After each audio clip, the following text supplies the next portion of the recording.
tiempo en distintos medios haciendo una postura muy clara, muy contundente respecto de la línea económica que está teniendo el gobierno nacional, y justamente vamos a charlar con él. Juan, bienvenido. Roberto Espinosa te saluda. ¿Qué tal, Roberto? Un placer charlar con vos.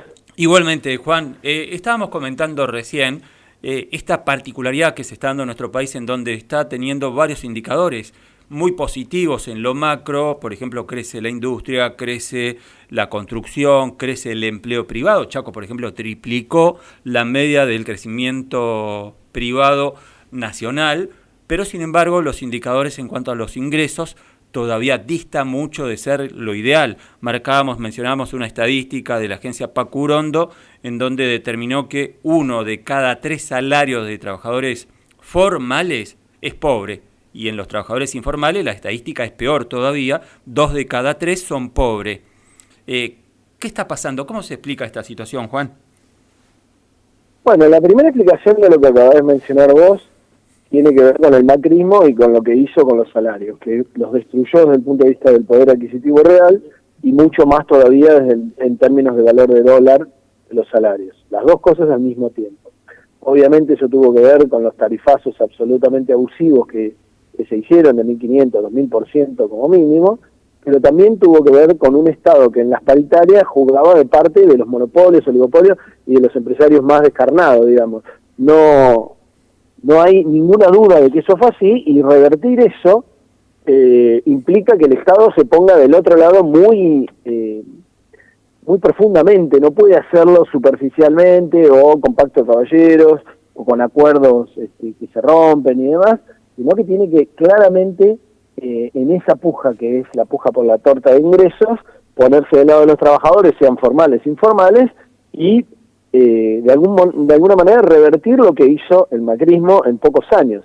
Ahora, el gobierno no está haciendo eso, y lo peor es que por la inercia que tiene el venir de los 4 años de macrismo, donde el Estado jugaba en favor de ellos alevosamente, estos empresarios están cebados y siguen avanzando. O sea, no es que con lo que ya obtuvieron les alcanza, sino que siguen pujando por apropiarse más todavía de esa torta de ingresos, y aún cuando hay crecimiento pueden seguir haciéndolo. Por eso, lo que decía el año pasado la vicepresidenta, que era que 4 o 5 vivos no se queden con el crecimiento, para mí es un hecho del 2021, y si no hay cambios profundos en la política económica y en la forma de manejarse el gobierno con los empresarios más abusivos, va a ser también un hecho del 2022. Entonces, vamos a tener un país que en las estadísticas económicas le va, entre comillas, muy bien, pero un montón de argentinos que no les va muy bien. Un montón son la mayoría de los argentinos, unos 30, 40 millones de argentinos, que ven que las estadísticas del INDEC, del PBI, dan que la Argentina está creciendo, pero ellos están mal, están en la pobreza y demás. Y esto me hace acordar de algo que hemos discutido mucho en la época del menemismo, que es la famosa teoría del derrame. Que es bueno, cuando haya mucho crecimiento, algo le va a caer a los de abajo. Y eso no es verdad. Salvo que estamos hablando de migaja, digamos. Cuando hablamos de migaja, lo que hablamos es de no cambiar la situación de pobreza, de indigencia y demás, y entonces hay un crecimiento que se apropian los más abusivos monopolios y oligopolios, y que a la gente le llega lo suficiente para que sobreviva, pero jamás para que viva dignamente, ¿no? Ahora, Juan, ¿al gobierno qué le está faltando? Decisión política, le está faltando coraje, le está faltando tener clara el concepto de esa recuperación del poder adquisitivo de los bolsillos, o no tiene como meta directamente el gobierno esa modalidad de tratar de recuperar todo lo que se perdió durante el macrismo? Mira, ahí tenés un problema entre lo que dice Alberto Fernández, lo que enuncia en su discurso, en los actos, en la apertura del Congreso y demás, y lo que efectivamente persigue con acciones.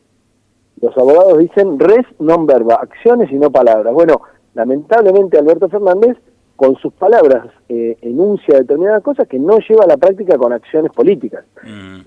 Yo no creo que sea un problema solo de coraje, sino es ¿para qué estás cuando estás como presidente? ¿A quién representás? ¿A quién querés que el día de mañana te agradezca lo que hiciste? ¿Y cuánto estás dispuesto a ir al choque contra poderes muy fuertes, digamos, económicos, políticos, geopolíticos, para hacer algo en bien de la mayoría de la población argentina? De 40 millones de personas que tienen que mirar los precios cuando van a hacer las compras del supermercado o a donde sea. Habrá un 4 millones que no, y habrá empresarios que después pueden volver a contratar para consultoría, para distintas cosas, a los que actualmente son ministros, secretarios o subsecretarios, pero en realidad no se supone que los elijan para estar ahí pensando en su futuro laboral, en su futuro de consultoría. Están ahí para ayudar a la gente a estar menos mal en el caso actual, no a estar bien, porque para estar bien falta un tramo bastante importante gracias al macrismo, y por eso a mí una de las cosas que más me preocupa es que vuelva el macrismo o venga la reta o algo así dentro de un año y medio, porque el gobierno insiste con esta forma de hacer política económica y se la deja servida. Entonces, que alguien me diga que yo estoy siendo funcional al macrismo o a la reta, cuando lo que estoy haciendo es advertir que esta política económica nos lleva claramente a la derrota electoral, para mí genera, digamos, una discusión profunda, y esta discusión profunda es la que está hoy en gran parte de los medios, ¿no? Y en ese aspecto, Juan, cuando se habla, por ejemplo, de... ¿te acuerdas que durante el macrismo se decía que el macrismo era muy fuerte con los débiles y al revés, era débil con los poderosos? ¿Pensás que en ese aspecto también Alberto Fernández es bastante débil con los poderosos? ¿No se atreve a enfrentar al poder económico real? Mira, lo que tengo claro es que Culfas, Pese, el presidente del Banco Central, y Guzmán, no solamente no son fuertes con los fuertes, sino que son cómplices. Lamentablemente tengo que decir que son cómplices de los grandes agroexportadores, de las mineras, de las grandes empresas energéticas y de los grandes empresarios abusadores de la canasta básica de alimentos. Ahora, ellos se supone que están controlados de alguna manera y los lineamientos de lo que ellos hacen técnicamente se los da Alberto Fernández. Si no es así, tenemos un problema grave en el cual los ministros tienen un juego propio tan grande que están desconectados del presidente. Y si ellos reflejan lo que es la convicción del presidente Alberto Fernández, entonces tenemos un problema grave, porque no es lo que supuestamente vino a ser el Frente de Todos, y no creo que sea lo que los millones de votantes que votaron al Frente de Todos en 2019 quieran que haga el Frente de Todos. Por eso no es tan sorpresivo que en el 2021 haya pasado lo que pasó, y que 4 o 5 millones de votantes del 2019 hayan dejado de votar al gobierno y no se fueron a votar al macrismo, porque tienen claro que eso es un suicidio y que no tiene ningún sentido votar al macrismo para que haga lo que no está haciendo el Frente de Todos. Pero el problema entonces es, en el 2023, ¿quién va a reflejar lo que esos votantes, esos millones de votantes en el 2019 estaban esperando que alguien haga?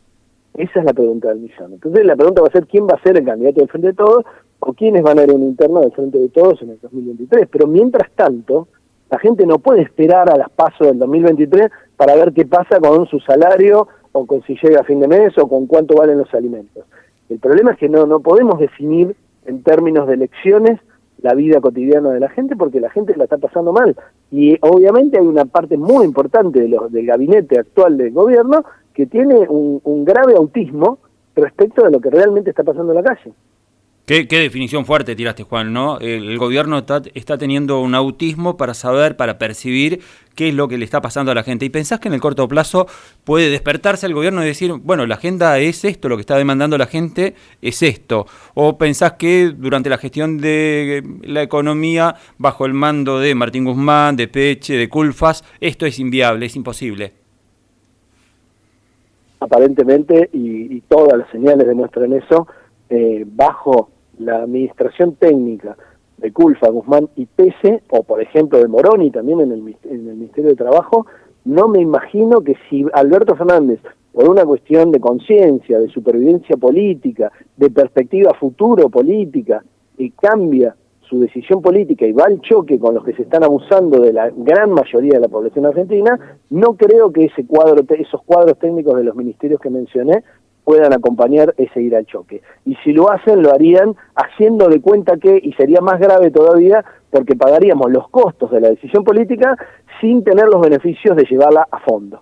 Entonces, no tengo duda que si Alberto, por esas razones que mencioné, cambia su perspectiva de cómo ir a ayudar a la gente en el próximo año y medio, va a tener que cambiar esos personajes del gabinete sin ninguna duda, porque están cómodos con la actual situación de pacto de caballeros, de franela, de reuniones, de llamarlos a terapia y demás. Más allá de esa comodidad en la que está el gobierno, como marcás, Juan, Estamos hablando con Juan Valerdi, economista a nivel nacional. Más allá de esa comodidad que está mostrando, según tu mirada, el gobierno nacional, ¿pensás que hay futuro, hay 2023 bajo ese concepto de modelo económico actual? No, bajo el modelo económico que imponen el ministro de Economía, de Producción, el presidente del Banco Central y el ministro de Trabajo, que dice salario digno es el que se puede pagar, no hay 2023 para el Frente de Todos. Es una derrota absolutamente garantizada. Y además con razón, porque es un defraudar los votos de los millones de personas que apoyaron en el 2019. Y eso es lo más preocupante, porque no tengo la más mínima duda que si volviera Macri o venga Larreta o alguien de ese espacio, la situación económica y la forma de repartir los ingresos, la forma de mantener o destruir pymes sería 100 veces más grave con una vuelta de esa gente que además no respeta de ninguna manera la institucionalidad ni ningún tipo de resorte que tenga que ver con el juego democrático. Así que eso sería gravísimo. Por eso, si yo pensara que ya está perdido todo y que no hay nada que hacer y que lo único que resta por hacer es ver cómo vamos hacia el abismo, me hubiera callado y ya no hablaría más por radio. Obviamente hay muchas radios que ya no me están llamando porque en esta interna se han definido por decir vamos con el autismo y ya veremos qué pasa en el 2023.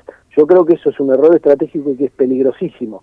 Entonces agradezco que haya gente como vos que me sigue llamando y que se presta a este debate. Porque yo estoy abierto a que Guzmán, Culfas y Pese me expliquen cómo la gente va a estar mejor. Pero si a mí me tiran la teoría del derrame, le digo, ¿sabes qué? Tuvimos 10 años de convertibilidad con teoría del derrame y así no fue y terminamos en el 2001. No digo que ahora estemos cerca del 2001, pero lo que sí digo es que la teoría del derrame es una mentira infernal que le hace mucho daño a la sociedad y al futuro político de la Argentina. Clarito y contundente. Juan, un abrazo enorme y gracias por la deferencia siempre de atendernos. Gracias a vos, Roberto. Un abrazo grande. Abrazo grande.